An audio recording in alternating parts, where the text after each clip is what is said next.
Continuidade à aula 1 sobre células e genoma.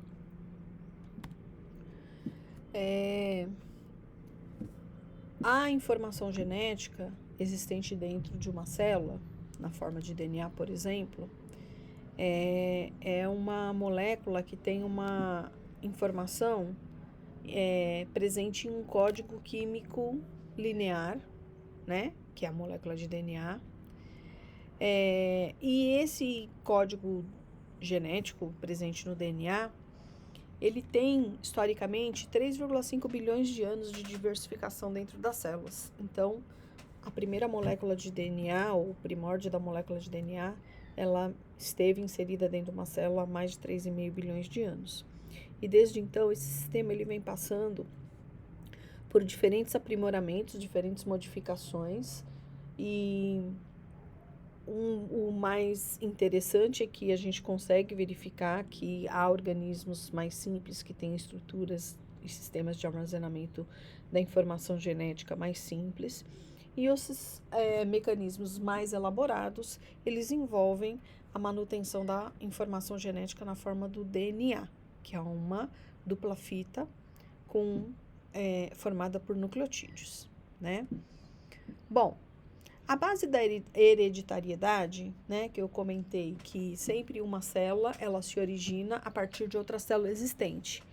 E a essência desse processo é que uma célula filha vai ser idêntica à célula mãe.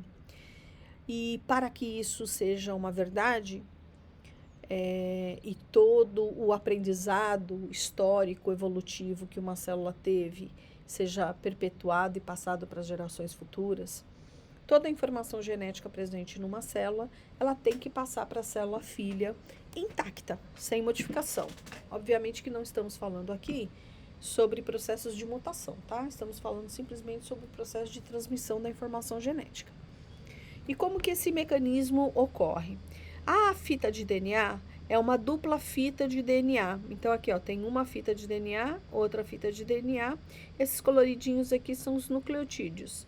Adenina, timina, citosina e guanina, tá? E como que o processo da hereditariedade ele é garantido?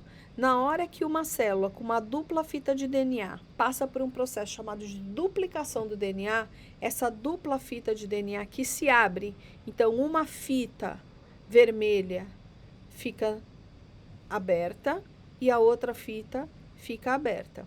Vejam o seguinte, ó, azul, vermelho, amarelo, verde, verde. Tá essa fita aqui, ó, azul, vermelho, amarelo, verde, verde, assim por diante. A mesma coisa tá a fita amarelo, verde, azul, vermelho, verde. Amarelo, verde, azul, vermelho, vermelho.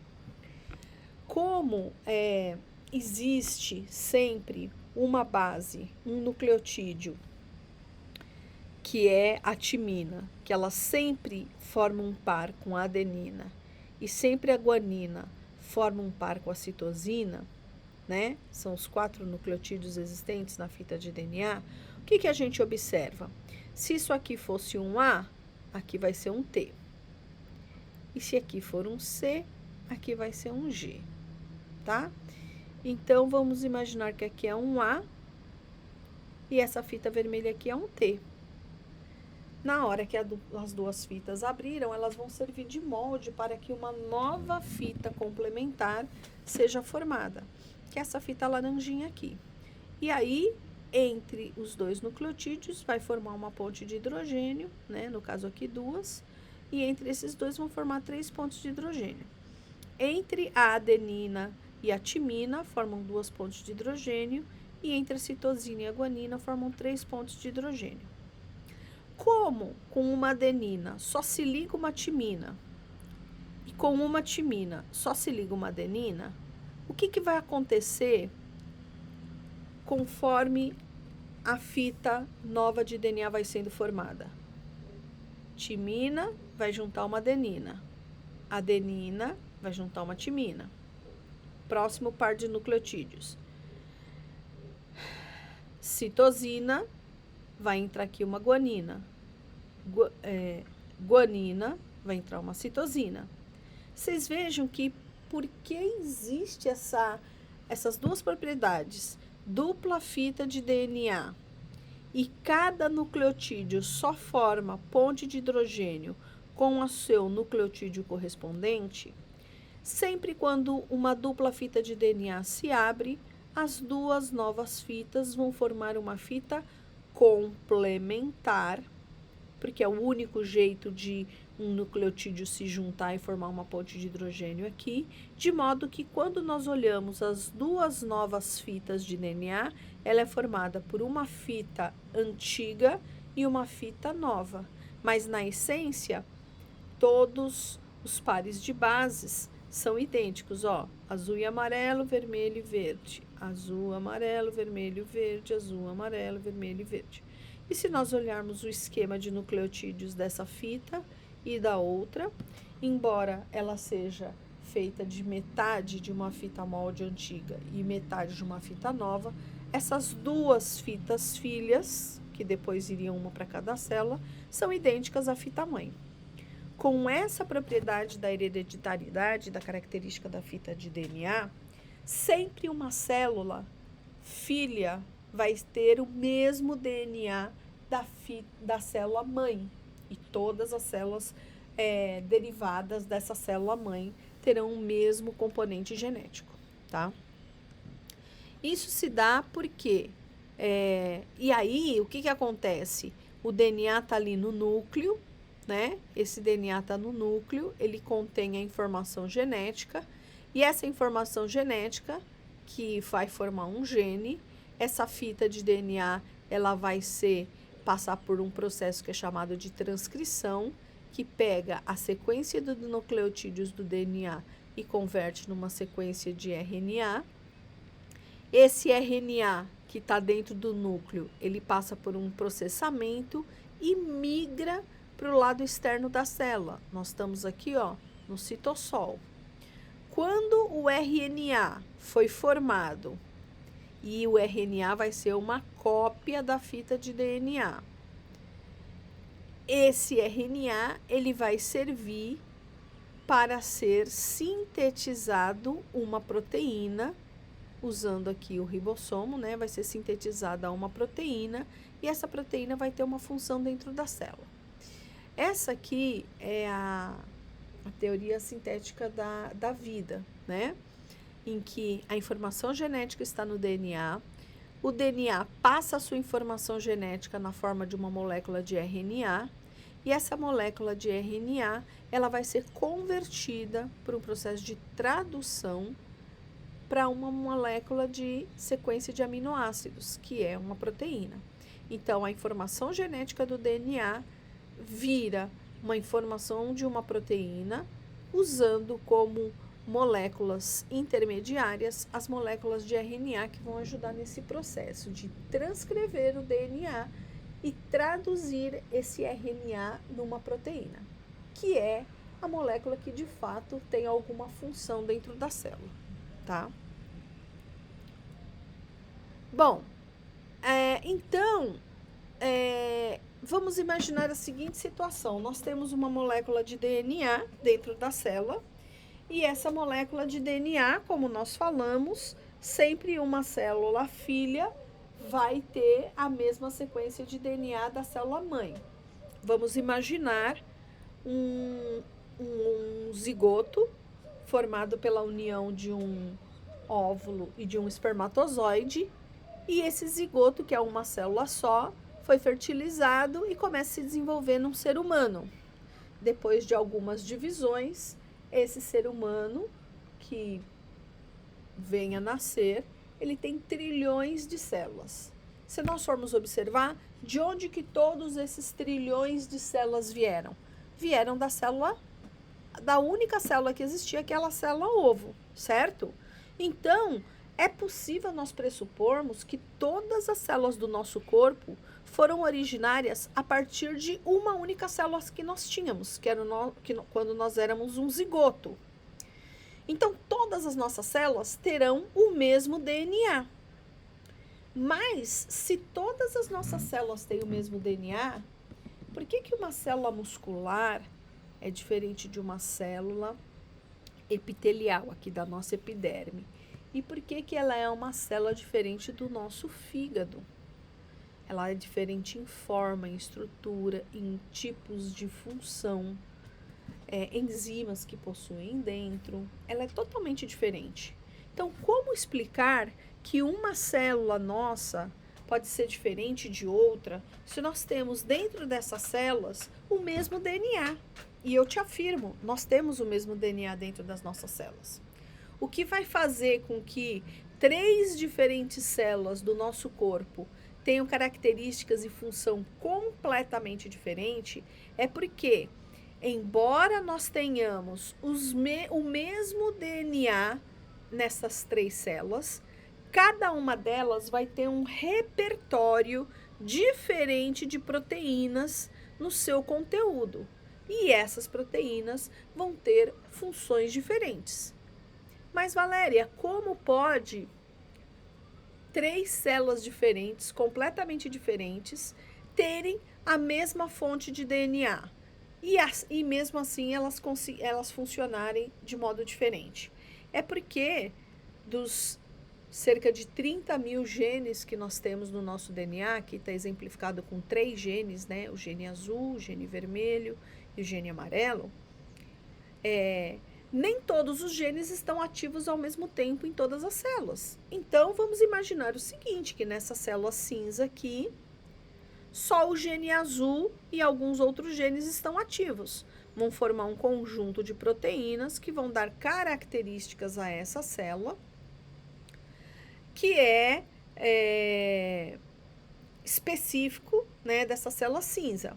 A célula verde, ela também tem os mesmos genes, só que o gene que está ativado aqui é o gene vermelho, e o azul e o amarelo estão inativados, enquanto que nessa célula vermelha, o azul e o vermelho estão inativados, quem está ativo é o amarelo. O que que acontece? Cada uma dessas células nossas terão formas e funções diferentes, simplesmente porque o conjunto de genes que está ativo em cada um desses tipos celulares é diferente. Então, embora nós tenhamos o mesmo genoma em todas as células, genes diferentes são ativados e desligados. Ou seja, cada célula vai ter a sua função específica a depender do repertório de proteínas que ela possui. Ok? Então, é possível que em trilhões de células nós tenhamos centenas, milhares de células diferentes? Sim, porque dentre os nossos entre 20 e 30 mil genes, nós teremos conjuntos diferentes de genes que serão ativados em cada tipo celular. Tá ok? Mas vamos lá. O genoma é universal. A gente viu que o genoma é universal. Todas as células têm todo o genoma, embora algumas tenham alguns genes ativos, outras tenham outros genes ativos. E uma outra característica importante nas nossas células é que a membrana plasmática também é universal. Quando nós olhamos a estrutura de uma membrana plasmática, ela é formada por uma bicamada de lipídios. Então, tem aqui um exemplo, ó, de um lipídio e outro lipídio. Eles ficam voltados com as suas caudinhas, uma para dentro da outra, formando um pequeno sanduíche.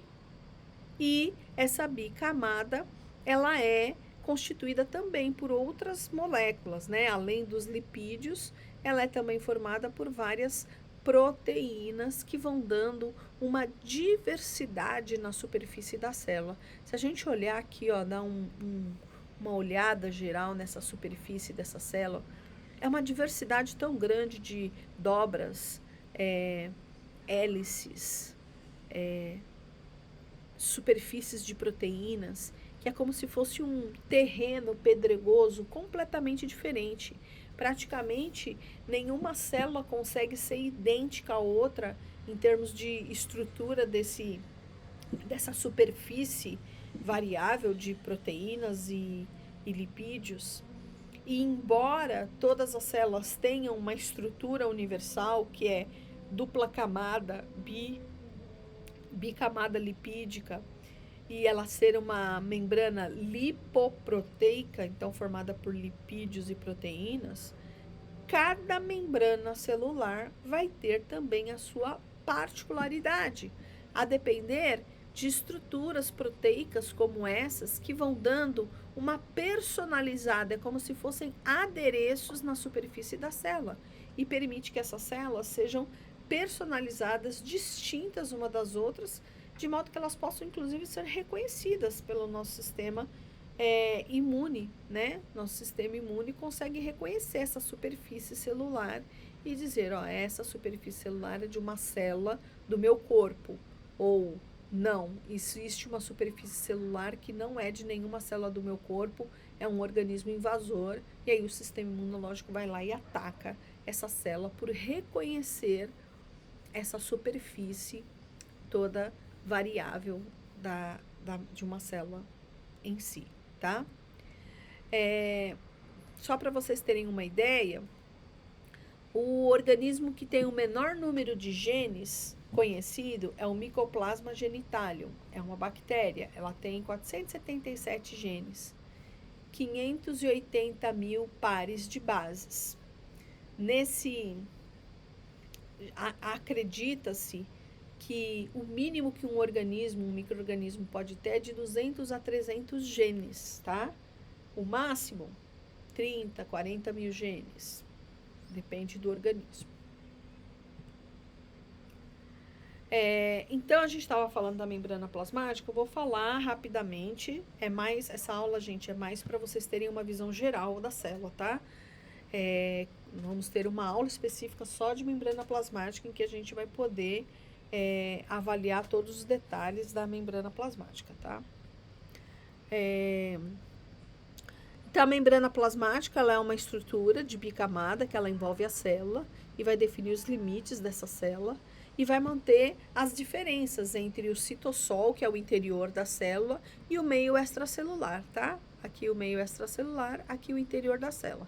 Então, vocês vejam que, basicamente, essa membrana plasmática, ela é capaz de fazer com que o que tem aqui de um lado da membrana seja completamente diferente do que tem do outro lado da membrana. Isso porque essa membrana, ela é impermeável, né? A bicamada lipídica, ela é impermeável, e o que dá uma certa permeabilidade são esses canais proteicos aqui, que permitem que alguma coisa passe de um lado ou do outro, e isso é responsável por, inclusive, algumas trocas de moléculas de dentro e de fora de uma célula, tá? Mas, basicamente, a membrana plasmática vai ter esse papel de manter a estrutura da célula como um todo. Lá dentro do citoplasma, ele vai ser um espaço dentro da célula e ele tem uma parte solúvel, que é semifluida, que é chamada de aloplasma, e uma parte não solúvel, né? Uma parte solúvel, que é a aquosa, e uma não solúvel, que são as figuras, né, internas da célula, que são as organelas. Mitocôndrias, cloroplasto, lisossomo, peroxissomo, ribossomo, vacúolos, elementos do citoesqueleto, Golgi e retículo endoplasmático.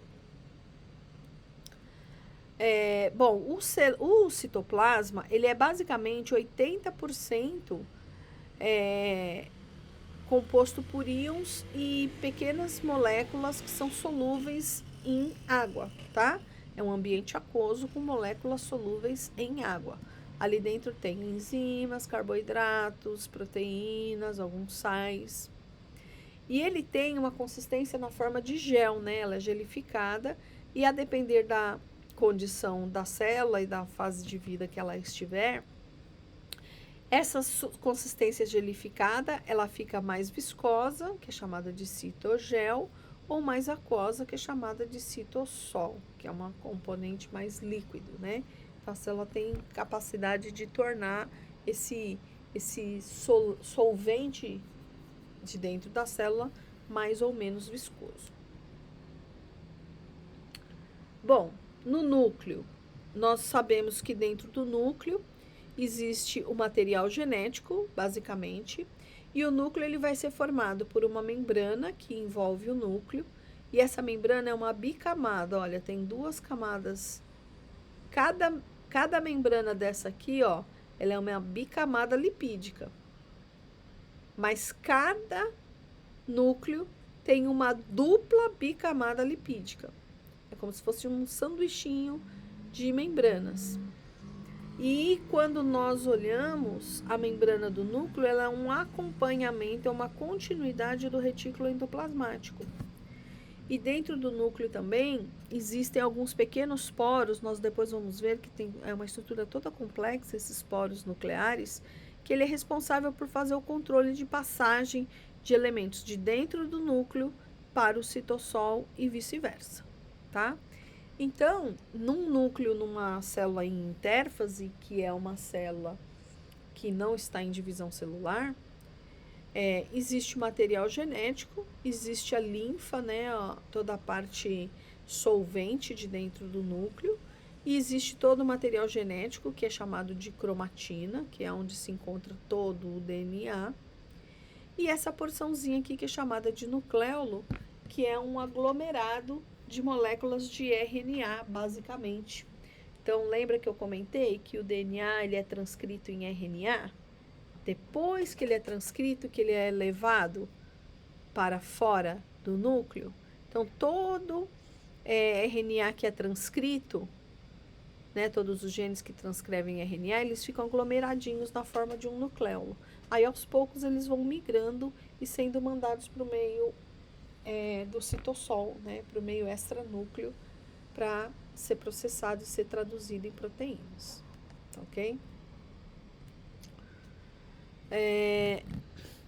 Quando nós falamos de material genético, o material genético dentro do núcleo, ele não está muito empacotado, ele está todo emaranhado, parece como se fosse um novelo de lã. Cada fita de DNA, ela está organizada como se fosse um amontoado de fios de lã. E todo esse conjunto de amontoado de fios de DNA é chamado de cromatina, tá? E essa fita de cromatina, ela vai passar por processos de condensação até que ela vire um cromossomo. Nós vamos falar sobre cromatina, vamos falar sobre cromossomos, tá, gente? Isso aqui é só para ir trazendo esse tema e essas palavras ao vocabulário rotineiro de vocês. Então, todo o DNA de uma célula, ele vai passar por processos de empacotamento e ficar uma fita um pouquinho mais grossa. É como se a gente pegasse uma linha de costura e pegasse essa linha de costura e emaranhasse e fizesse ela ficar um pouco mais grossa.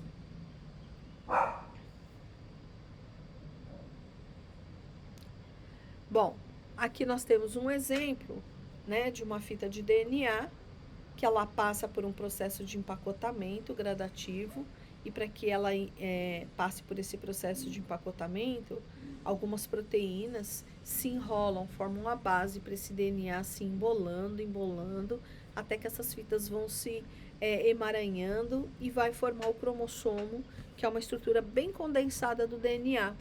Quando a gente consegue enxergar o cromossomo, essa célula está numa fase muito adiantada da divisão celular, lá na metáfase, né? No processo da metáfase. E essa fita de DNA aqui, nesse formato aqui, a célula ainda está em intérfase, ela nem entrou em divisão celular. Então, desde o momento que a célula recebe o sinal para entrar em divisão, até de fato ocorrer a divisão celular, a célula passa por um conjunto, uma série de processos de empacotamento do DNA. Você imagina o seguinte, uma fita de DNA, ela pode ter 1,5 metro de comprimento. E esse 1,5 metro de comprimento, ele está tão enovelado que ele cabe dentro de uma célula microscópica. Vocês podem imaginar 1,5 metro desse DNA, ele tendo que se embolar, e esse 1,5 metro de DNA cabe dentro de uma célula microscópica. Olha a complexidade de processos que existem para que 1,5 metro de DNA seja empacotado em um cromossomo que tem estrutura de micrômetros. É muito complexo, né, gente? Mas nós vamos ver esse detalhamento todinho em aulas futuras, tá? É só para começar a deixar vocês intrigados mesmo. Então, quando o DNA está na forma de cromatina, lá numa célula que ainda nem entrou em divisão, ele vai passar por processos durante a divisão até que ele fique mais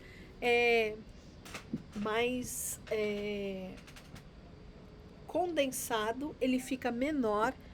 Analise o seguinte: se eu tivesse que pegar esse novelo todo embolado e ter que levar ele de lá para cá dentro de uma célula, né, fazendo o processo lá da NA, fazer separação dos cromossomos, era muito melhor que esse material tivesse mais organizadinho, empacotadinho, formando um pacotinho fácil de manusear. Esse pacotinho fácil de manusear é o cromossomo. Então, todo aquele 1,5 metro de DNA vai formar vários pedacinhos de cromossomos. E a gente sabe que em algumas posições desse cromossomo existe uma estrutura que é chamada de centrômero. É aqui que as fibras do fuso se ligam para que o cromossomo seja puxado, né, para um lado e para outro da célula filha, tá? Então, vejam, a célula, ela muito, do ponto de vista evolutivo, ela é muito eficiente, porque ao invés de correr o risco de quebrar todo esse DNA e não mandar toda a quantidade de DNA de uma célula mãe para suas células filhas, ela organiza esse emaranhado em filamentos de cromossomo. E aí manda um para cada lado, tá bom? Aqui o exemplo da cromatina, antes da mitose, e depois quando esses cromossomos começam a se empacotar. Vocês vejam que eles ficam bem mais independentes, fáceis de serem manuseados e levar esse material para um lado ou para o outro, tá? Aqui é só um exemplo de alguns processos, né, de empacotamento da cromatina. Então, quando a fita de DNA aqui está bem fininha, bem emaranhada, primeiro existem as estonas que vão lá e fazem que nem bolinhas de gude envolvendo a fita de DNA. Depois essas fitas aqui, elas vão formando empacotamentos sobre si mesmo, até que esses cromossomos vão se emaranhando cada vez mais e fiquem independentes um do outro, né? Cada filamento independente. Lembrando que aqui é na intérfase e aqui é no meio de uma metáfase.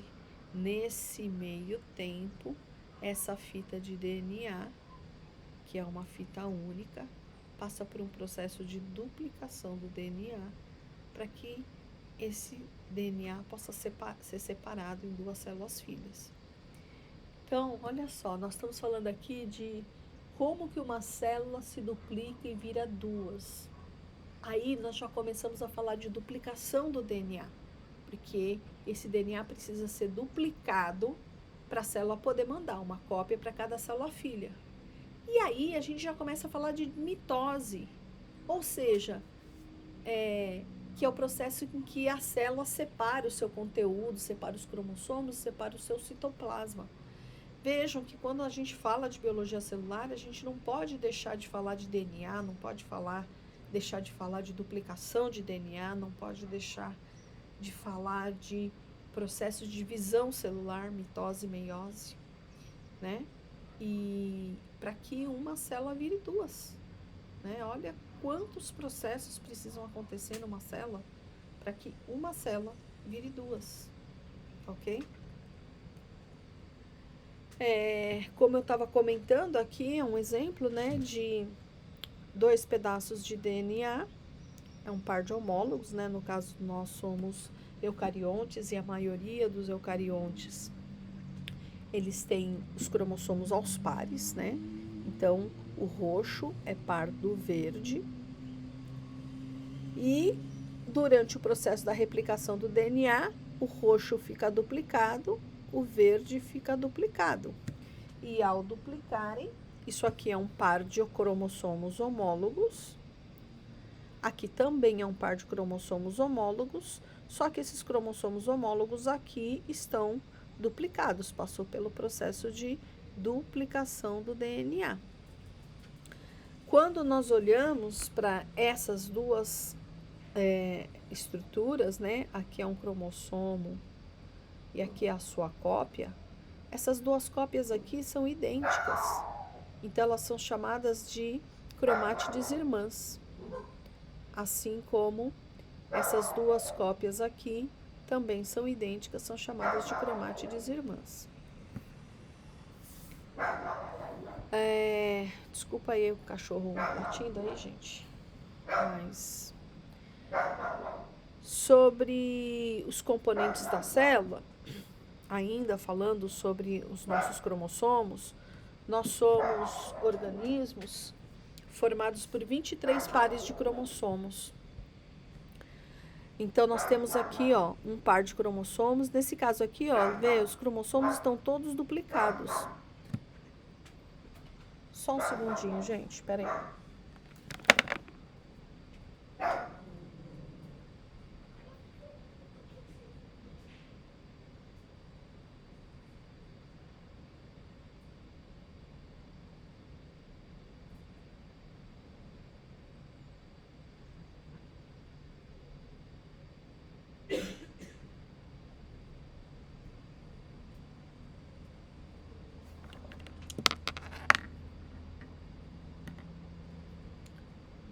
Voltei, pessoal, desculpa.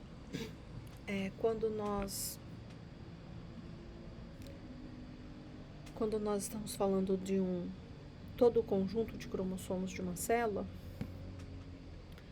nós falamos, né, no caso do homem, 23 pares de cromossomos. Então, aqui nós temos, ó, o par 1, par 2, par 3, 4, 5, 6, 7, até o par 22 e o 23º par, que é o par sexual.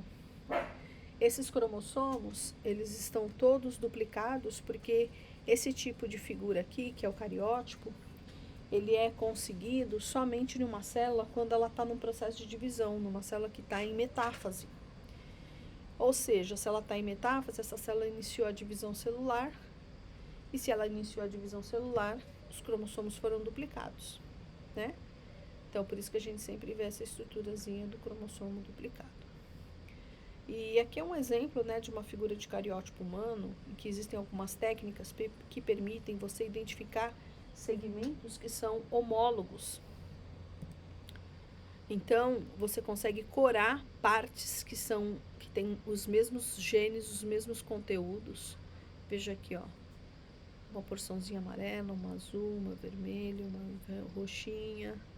E aí você vê que o cromossomo homólogo, ele tem as mesmas porções, as mesmas partes.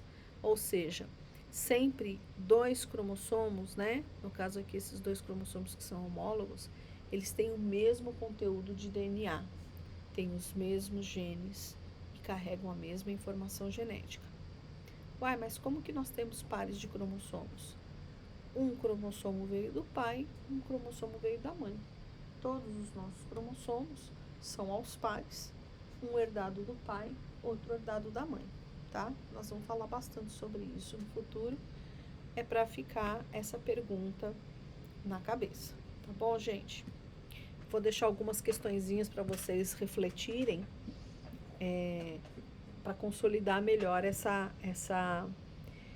conceitos, né, de cariótipo, cromossomo, fita de DNA, etc. Vai ter uma tarefazinha ao final dessa aula, tá, gente?